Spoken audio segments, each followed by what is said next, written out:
দুইজন যুবক আলহামদুলিল্লাহ নিয়ত করছে আবার ফিরে আসতেছে। দেখছেন যুবকদের মধ্যে আবার কিন্তু সব সময় ঐক্য কাজ করে, একা একা যুবকরা চলে না।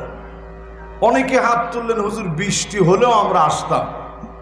আল্লাহ তাআলা যে আমাদেরকে বৃষ্টি দেয় না, সুন্দর একটা পরিবেশে কথা বলার সুযোগ দিয়েছেন, একটুখানি গরমকে উপেক্ষা করে জাহান্নামের গরম থেকে মুক্তি পাওয়ার লক্ষ্যে আজকে সিদ্ধান্ত নিতে রাজি আছেন তো ইনশাআল্লাহ?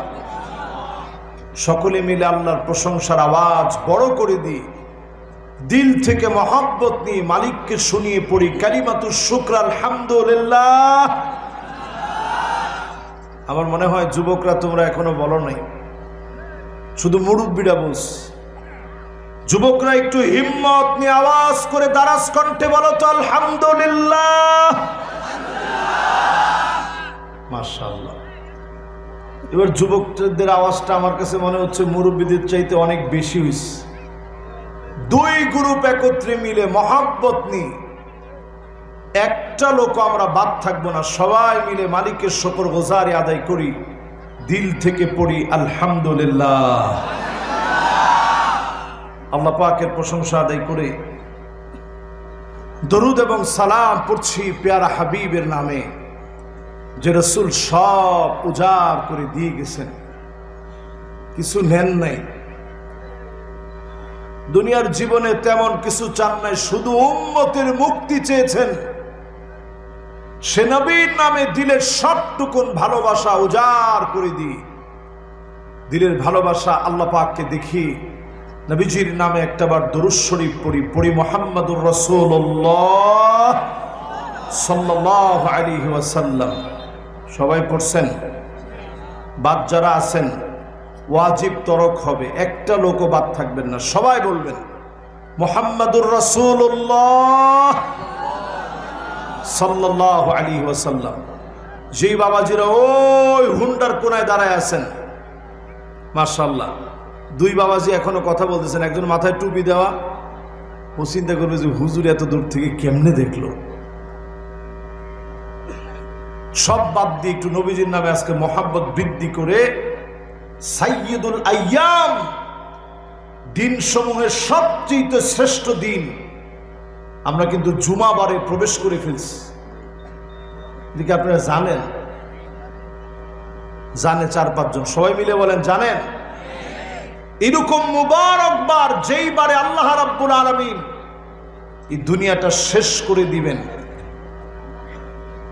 জুমা বারে আল্লাহ তাআলা এই দুনিয়া শেষ করে দিবেন, যেই বারে আল্লাহ রাব্বুল আলামিন এই পৃথিবীকে শেষ করবেন, সাইয়্যিদুল আইয়াম, দিন সমূহের ভিতরে সবচেয়ে দামি দিন জুমা বারে আমি আপনি আসি, একটা লোক আমরা বাকি থাকবো না, সবাই মিলে নবীজির নামে একটু দরুদ শরীফ পড়বো। পড়েন মুহাম্মাদুর রাসূলুল্লাহ সাল্লাল্লাহু আলাইহি ওয়াসাল্লাম। সবাই পড়ছেন? আলহামদুলিল্লাহ, আমার মন ভরে গেছে। এবার আসুন আজকের এই মাহফিলে কথা না বাড়ি, যেহেতু আমার নিজেরও জুমা পড়ানোর জন্য ঢাকায় যেতে হবে, আপনাদেরও ফজর পড়তে হবে, জুমা পড়তে হবে, আমার নিজেরও ফজর পড়তে হবে, জুমা পড়াতে হবে। খুব বেশি লম্বা আলোচনা করার কোনো সুযোগ নেই, অল্প সময়ে বেশি লাভ হয় এমন কিছু কথা আজকের মাহফিলে আপনাদেরকে নিয়ে বলতে চাই, যদি আল্লাহ তৌফিক দান করেন। পড়েন ইনশাআল্লাহ। সবাই রাজি আছেন? সবাই রাজি? আমরা কথা বলবো, কথা শোনাবো সূরা আরাফ থেকে। বলেন কোন সূরা? আবার বলেন কোন সূরা? সূরাতুল আরাফ। এই সূরা আল কারিমা থেকে 50 আর 51 নং আয়াতে কারিমা আমি তেলাওয়াত করেছি। এই দুইটা আয়াতকে ঘিরে আজকে আপনাদেরকে ব্যাখ্যা শোনাবো 4 পদ্ধতিতে।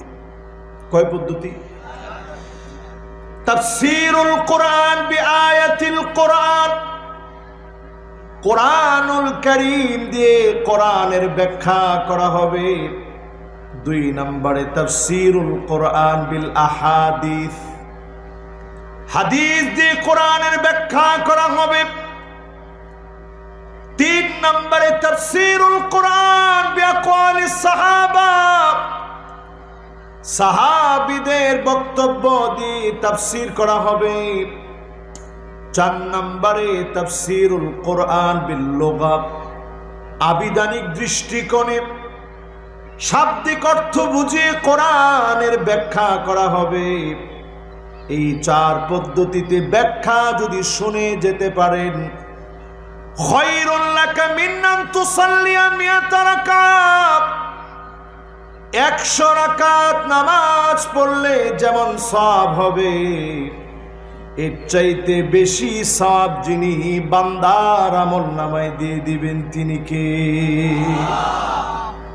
মুরব্বীরা বসেন, এই চেয়ার 2টা খালি হয়েছে, আসেন। কোন চেয়ার খালি রাখা যাবে না আমার মাহফিলে, আসেন। এখন আপনি সভাপতি। এই তো মাশাআল্লাহ, এই তো মাশাআল্লাহ। ফাঁকা জায়গা রাখা দরকার নেই, মাহফিলের সৌন্দর্য এটা।